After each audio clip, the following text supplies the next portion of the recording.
हाँ जी, कल हमने दो मेथड्स पढ़े थे जो कि चैप्टर 5 के थे। कौन कौन से थे वो दो मेथड्स? ARR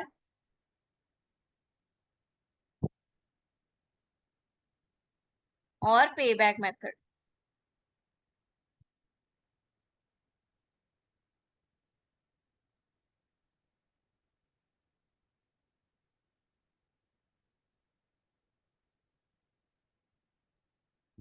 यही दोनों पढ़े थे ना हमने, एक पे बैक और ARR। पे बैक में क्या करना था? उसमें दो पार्ट थे, इक्वल और अनइक्वल। याद आया बेटा कल का कुछ?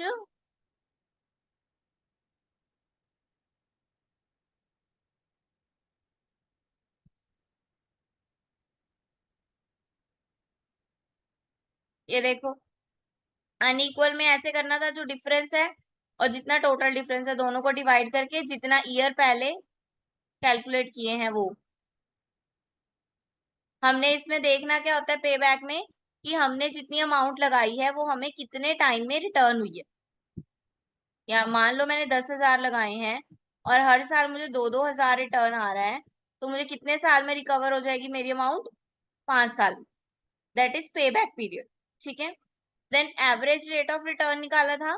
रेट ऑफ रिटर्न जो है वो प्रॉफिट पे निकलता है, और ये जो इनकम जिसपे निकालना है वो आफ्टर टैक्स और डेप्रिसिएशन होनी चाहिए। ठीक है। तो इस एवरेज रेट ऑफ रिटर्न निकालने के लिए पहले एवरेज इनकम और एवरेज इन्वेस्टमेंट निकालनी पड़ेगी। एवरेज इनकम कैसे निकलेगी? टोटल रिटर्न, जितनी भी सेल्स या जितनी भी इनकम दी होगी, total return total income divide by expected life, जितनी भी उसकी एक्सपेक्टेड लाइफ दी हुई है। ये देखो एक्सपेक्टेड लाइफ लिखा होता 4 ईयर, तो हमने इसको 4 से डिवाइड किया। Then average investment, average investment का फॉर्मूला है original investment divide by 2। Original investment यानी कि आपने स्टार्टिंग में जितनी इन्वेस्टमेंट की, यहाँ पे 4,000 दिया हुआ है, तो 4,000 divide by 2 that is 2,000। Now ARR निकालेंगे, यानी कि एवरेज रेट ऑफ रिटर्न निकालेंगे। एवरेज रेट ऑफ रिटर्न क्या होता है?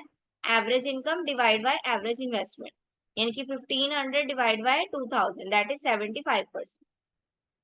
Average rate of return always in a percentage because it's multiply with 100। Okay. फिर जिस प्रोजेक्ट की ज्यादा अमाउंट आएगी वो हमारा चूजेबल होगा, मतलब कि हम फिर उसको चूज करेंगे। बी बी की 90% आई है, ए की 75% है, तो हम कौन सा चूज करेंगे? प्रोजेक्ट बी चूज करेंगे।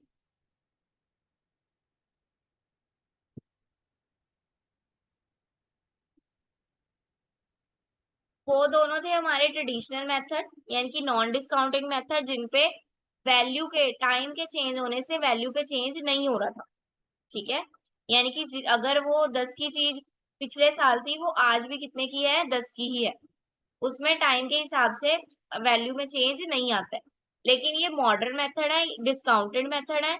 इसमें ये बता रहे हैं कि आपके टाइम के हिसाब से वैल्यू में चेंज आएगा ही आएगा।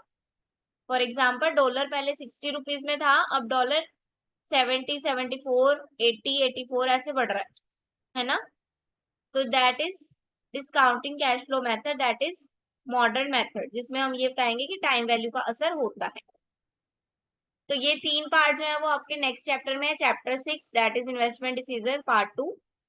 तो इसका फर्स्ट मेथड है नेट प्रेजेंट वैल्यू मेथड, जो हमने पीछे टाइम वैल्यू में भी किया था, सेम ही है ये। ठीक है। बट इसमें डिफरेंस क्या है? उसमें एक ही चीज का निकालना होता था, इसमें डिफरेंट डिफरेंट प्रोजेक्ट्स को लेके निकालने। ठीक है। तो नेट प्रेजेंट वैल्यू होता सेम ही है, वही है कि नेट प्रेजेंट आपके पास ऑन द स्पॉट उस अमाउंट की कितनी वैल्यू है, that is net present value.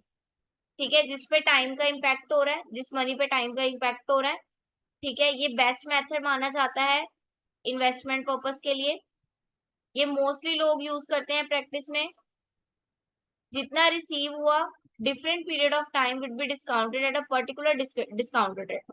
एक रेट डिसाइड कर देते हैं, उस रेट के हिसाब से ही हर साल पे डिस्काउंटेड रेट निकाला जाता है। कि मान लो मैंने रख दिया कि डिस्काउंटेड रेट दैट इज 10%, तो हम ये मान के चलेंगे कि हर साल हमारी जो अमाउंट है उसका 10% या तो कम हो रहा है या तो बढ़ रहा है, यानी कि टाइम की वजह से 10% चेंज आ रहा है, that is discounted value, discounted rate, हमने वो मान के चल। Then present value of cash flow as compare with the original investment, ठीक है, जो प्रेजेंट की वैल्यू आएगी उसको ओरिजिनल जो हमने पहले शुरू में लगाया था उसके साथ कंपेयर करते हैं। Different between two will be use for acceptance and reject, दो दो चीजों में डिफरेंस आ गया ना, एक प्रेजेंट वैल्यू आ गई कि अब उसकी कितनी वैल्यू है, एक उसकी ओरिजिनल वैल्यू जब उसको लिया था तब उसकी कितनी वैल्यू थी। तो हमें क्या होगा, इजी हो जाएगा ये पता करना कि क्या हमने एक्सेप्ट करना है उसको या उसको रिजेक्ट करना है, यानी कि वो हमारे बिजनेस के लिए प्रॉफिटेबल है या नॉन प्रॉफिटेबल है। अब क्या सिस्टम है इसका, कैश आउटफ्लो इन्वेस्टमेंट, 1 रुपए दे रहे हैं, फ्यूचर कैश हमें 2 रुपए मिल रहे हैं, प्रेजेंट वैल्यू 1 रुपए, दैट इज एक्सेप्टेबल, यानी कि पॉजिटिव रिटर्न है। 1 रुपए दे रहे हैं, फ्यूचर में भी 1 रुपए आ रहे हैं, 2 रुपए आ रहे हैं, दैट इज प्रेजेंट में भी उसका बड़ा रूप है, यानी कि ज्यादा आ रहा है उससे, जितने का वो था उससे ज्यादा आ रहा है। दिख रहा है ये छोटा सिक्का ये बड़ा सिक्का, ये देखो ये छोटा था ये भी छोटा था, यानी कि बराबर रिस्पॉन्स आ रहा है,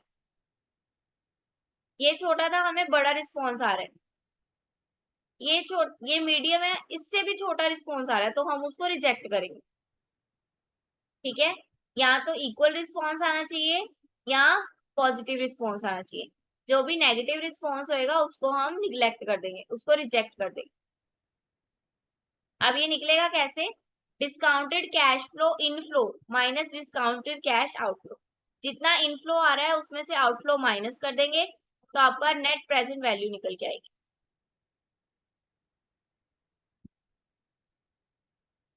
ठीक है, और अगर आपको सिर्फ इनिशियल इन्वेस्टमेंट दी हुई है तो उसी को ही डिस्काउंटिंग कैश आउटफ्लो मान लेंगे आप। ठीक है, सेम ही मानेंगे इनिशियल इन्वेस्टमेंट को। सेकंड क्या ध्यान रखना है कि इसमें भी before tax and depreciation, before depreciation after tax, ARR की तरह, डेप्रिसिएशन से पहले और टैक्स के बाद का जो अमाउंट होएगा वो कंसीडर करो। तो एक्सेप्टेंस रूल क्या है, अगर तो नेट प्रेजेंट वैल्यू पॉजिटिव आती है तो एक्सेप्ट कर लो, जीरो भी आती है तो भी एक्सेप्ट कर लो, लेकिन अगर नेगेटिव आती है तो रिजेक्ट कर लो। अब स्टेप्स आ गए हमारे, सबसे पहले तो हम डिस्काउंट रेट देखेंगे, हमें या तो दिया होगा या हमें उसको निकालना पड़ेगा, मोस्टली दिया ही होगा। ठीक है, दैट मीन्स लिखा होगा डिस्काउंट रेट 10%, डिस्काउंट रेट 15%, ऐसे करके। देन कंप्यूट करेंगे present value of total investment, यानी कि टोटल इन्वेस्टमेंट की जितनी भी प्रेजेंट वैल्यू है उसको निकालेंगे, यानी कि डिस्काउंटेड कैश आउटफ्लो, कितना अमाउंट बाहर जा रहा है उसको निकालेंगे। फिर प्रॉफिट को मल्टीप्लाई करेंगे डिस्काउंट के रेट के साथ, जो भी प्रॉफिट आएगा हमारा नेट प्रेजेंट वैल्यू का, डिस्काउंट कैश आउटफ्लो निकालने के बाद हमारे पास ये निकल के आएगा, profit before depreciation and after tax, उसको फिर हम डिस्काउंट रेट के साथ मल्टीप्लाई कर देंगे। फिर फिर जो दोनों अमाउंट्स आई ये वाली और ये वाली, ये डिस्काउंट आउटफ्लो ये डिस्काउंट इनफ्लो, दोनों को आपस में माइनस कर देंगे। फिर हम देखेंगे अगर तो वो नेगेटिव है तो रिजेक्ट, अगर पॉजिटिव है तो एक्सेप्ट। ठीक है, और जो प्रोजेक्ट हमें मैक्सिमम पॉजिटिविटी दे रहा है वो हम उसको चूज कर ले। अब ये इक्वेशंस में आ गया फॉर्मूला, कैसे निकालना है, C1 C2 C3, ये क्या है, present net cash inflow, inflow है ये जो आ रहा है हर साल। ठीक है, then K is the cost of capital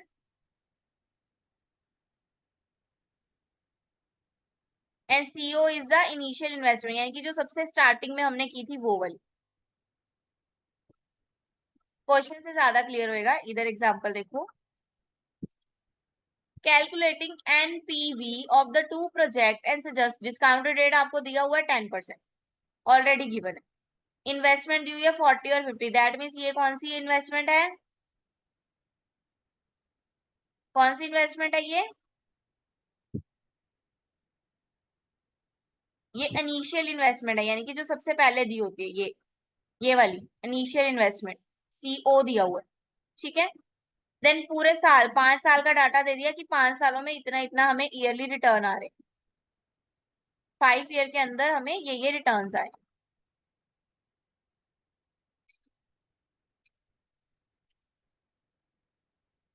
then हम पहले मशीन ए का निकालेंगे, इट मीन्स फर्स्ट मशीन का निकालेंगे पूरा डाटा। तो एनवी C1 क्या हुआ, जो हमारे 1 ईयर फर्स्ट ईयर का दिया हुआ है, दैट इज 12,000। नीचे 1 प्लस के means capital, opportunity of capital यानी कि डिस्काउंटेड रेट। तो 1 का 10% निकालेंगे, दैट इज 0.1। तो 1 प्लस 0.1, के इज डिस्काउंटेड रेट।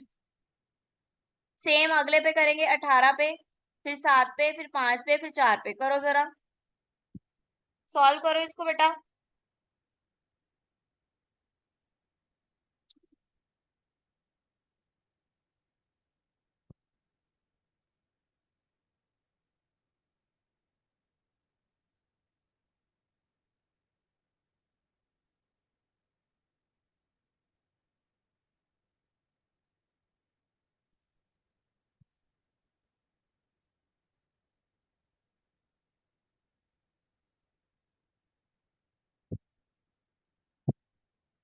आ रहा है आंसर?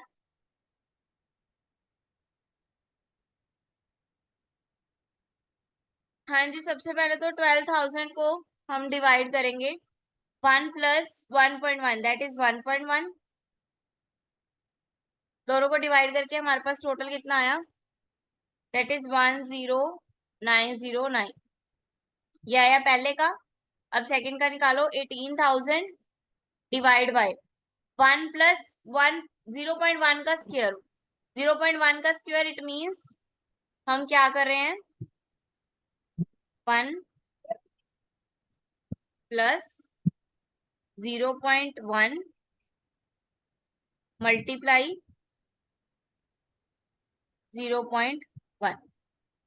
0.0.1 को पहले मल्टीप्लाई कर दो आपस में, क्योंकि स्क्वायर लिखा हुआ था ना इसका, इसलिए हम इसको मल्टीप्लाई कर रहे हैं।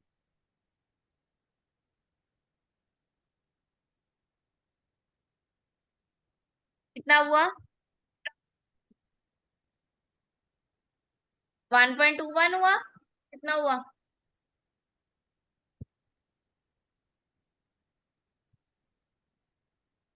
इसका हुआ 0.01,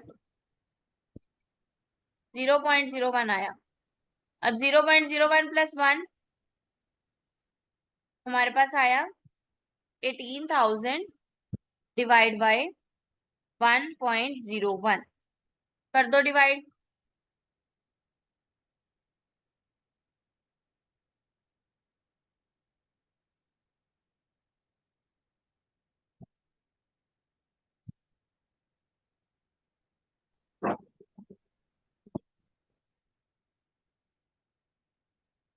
अच्छा, पूरे का स्क्वायर है वो, पूरे का स्क्वायर है बेटा, पूरे का।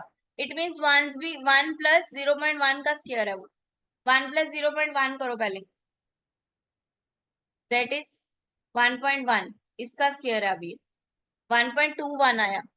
1.21 को डिवाइड करना है, ये इस पूरे का स्क्वायर है।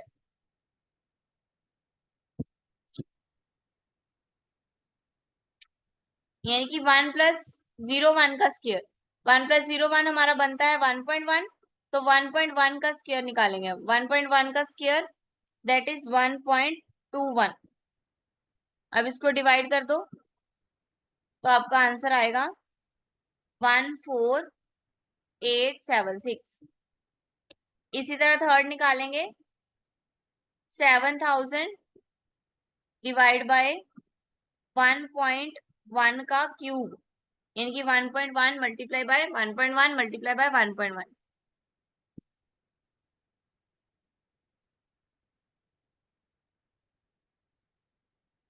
कितना आया,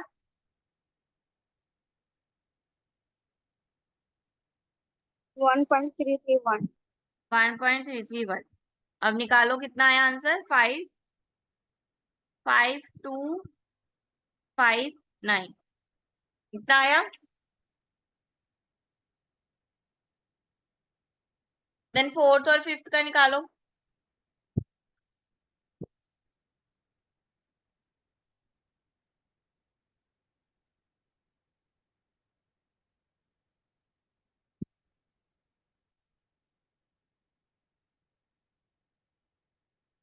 नेक्स्ट आ गया 3415।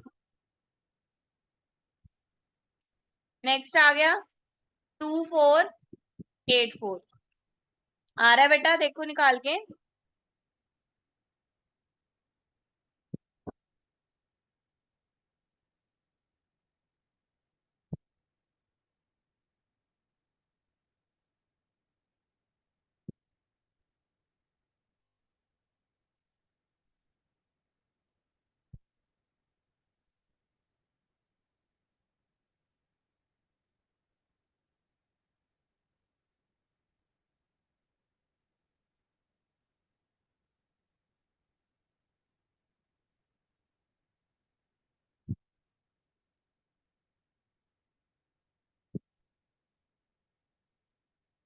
क्लियर है, आया इतना। देन माइनस सी ओ करना था, यानी कि इनिशियल इन्वेस्टमेंट, दैट इज 40,000। तो इन सबको टोटल करके -40,000 कर दोगे तो आपका आंसर पहले का कितना माइनस में आ रहा है। पहले का आंसर माइनस में आ रहा है, -3,057। देन मशीन बी का निकालेंगे। मशीन बी का निकालो। 25,000 divide by 1/1, 1.1।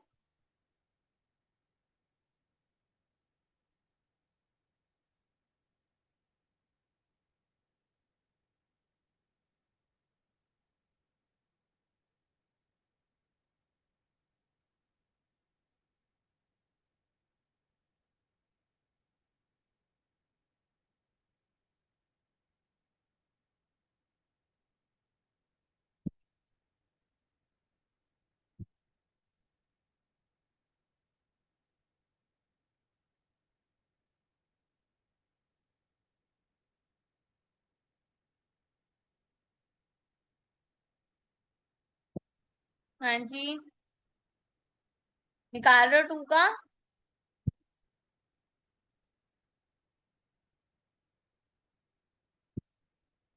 Then 18,000 divide by 1.1 का square, it means 1.21। 18,000 divide by 1.21 same आएगा 14,876। Then 12,000 divide by 1.31।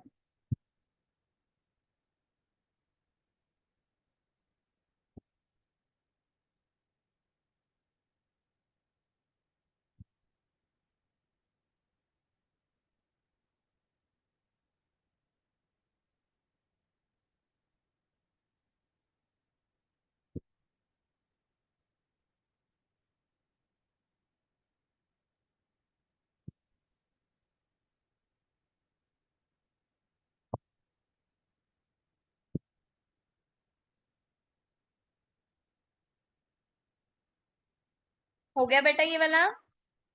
आ गया 1835। Yes ma'am. हाँ जी, यहाँ 1835 आ रहा है, यहाँ -3,000 आ रहा है। तो विच विल बी एक्सेप्टेबल, हमने क्या पढ़ा था, कौन सा एक्सेप्ट करना है, कौन सा एक्सेप्ट करेंगे दोनों में से।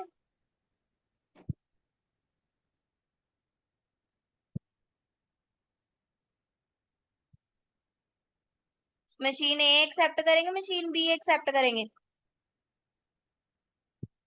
Ma'am B.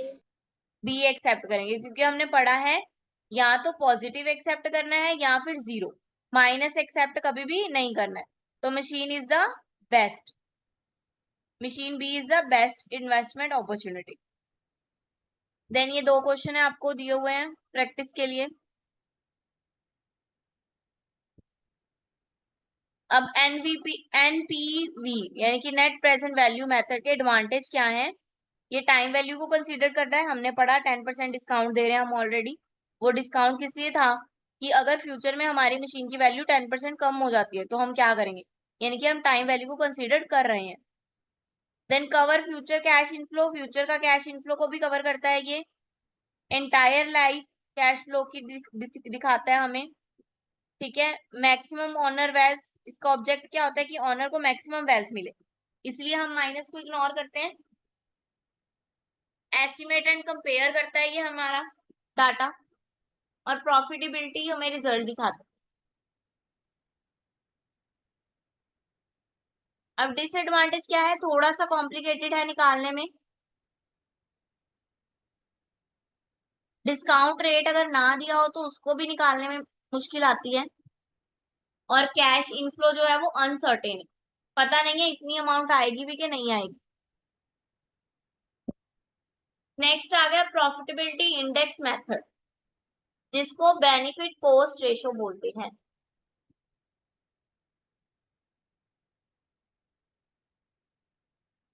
The profitability index is an index that attempts to identify the relationship between the cost and the benefit।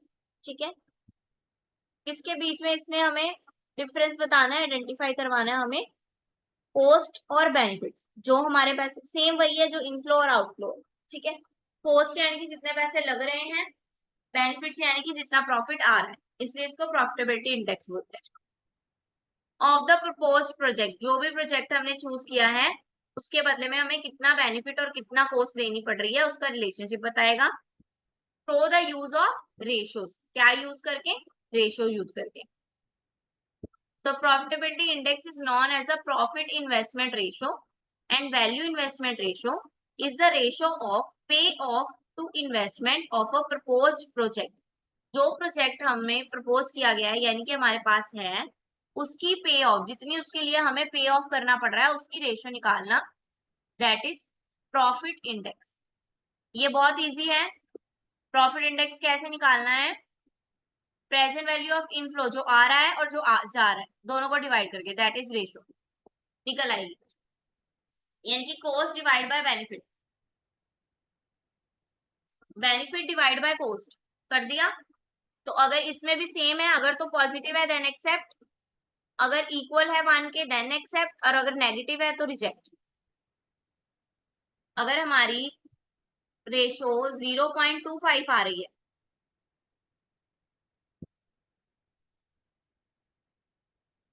That is less than one, then हम रिजेक्ट करेंगे। अगर 1.2 आ रही है या ऑलरेडी 1 आ रही है तो हम उसको एक्सेप्ट करेंगे।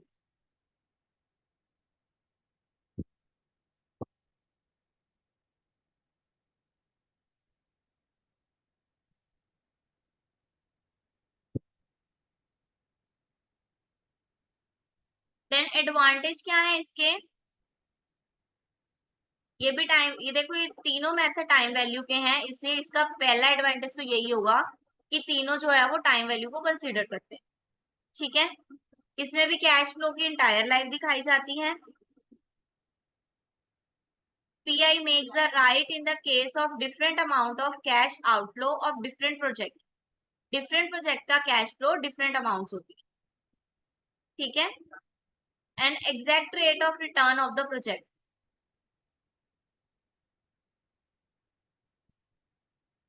ये हमें एग्जैक्ट रेट ऑफ रिटर्न बताती है कि एक प्रोजेक्ट से हमें कितनी पेमेंट रिटर्न में आने वाली है। देन डिसएडवांटेज, इसके डिसएडवांटेज क्या है, थोड़ा सा डिफिकल्ट है इंटरेस्ट रेट को अंडरस्टैंड कर पाना, और थोड़ा सा कैलकुलेटिंग में भी डिफरेंट है टू प्रोजेक्ट में, अगर हम डिफरेंस देखें।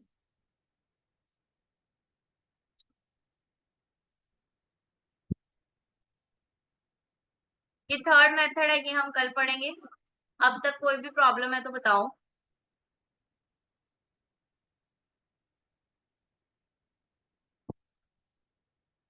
चलो इसका ये वाला क्वेश्चन ट्राई करो, सी वाली वैल्यू निकाल के, ये वाले ऐसा ये वाला फॉर्मूला लगा के ये वाली अमाउंट्स ट्राई करो। चलो करो। Discount rate same 10%।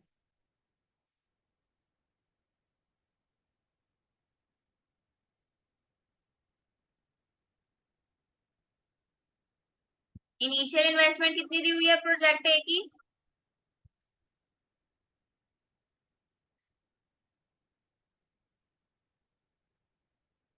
क्वेश्चन में पढ़ो कितनी दी हुई है।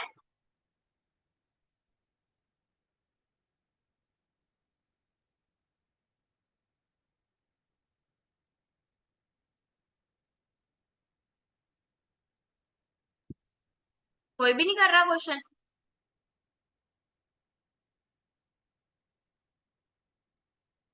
देखो फर्स्ट हम करेंगे इसमें 8000 को डिवाइड करेंगे, यहाँ पे आंसर लेके आओ। कितना आ रहा है बोलो फटाफट।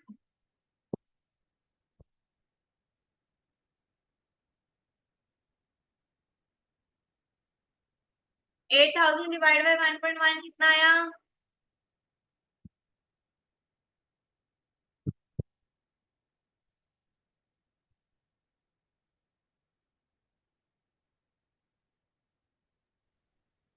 Ma'am 7272.72 7272 point seven two 727 point आ रहा है तो 3 लिख लेंगे, 7273। देन नेक्स्ट 24,000 को करो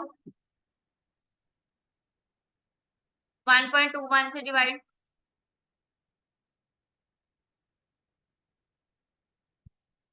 आया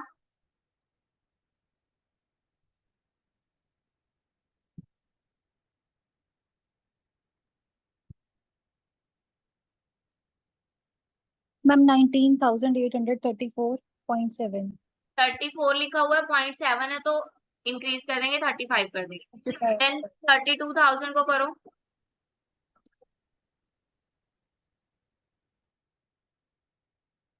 1.331 से,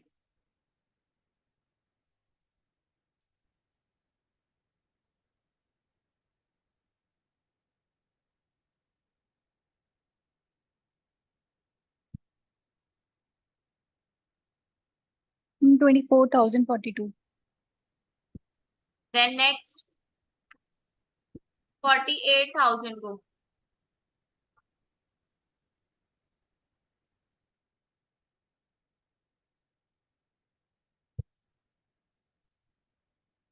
1.4641 से।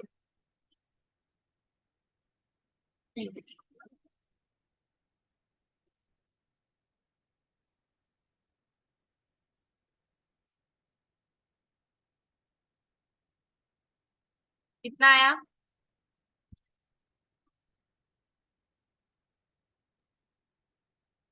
मैम 32,784.6 32,784 85। नेक्स्ट 32,000 को करो फिर से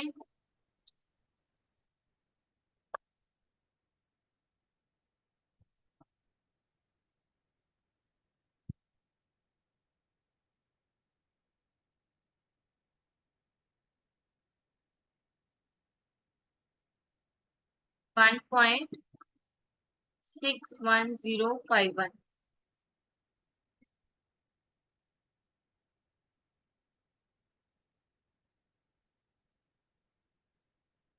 यही है ना? करो कितना आया?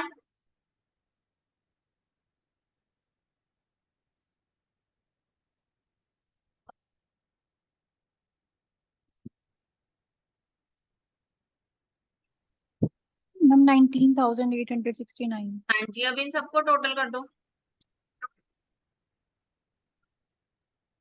जो जो हमारी अमाउंट्स आई हैं सबको टोटल कर दो।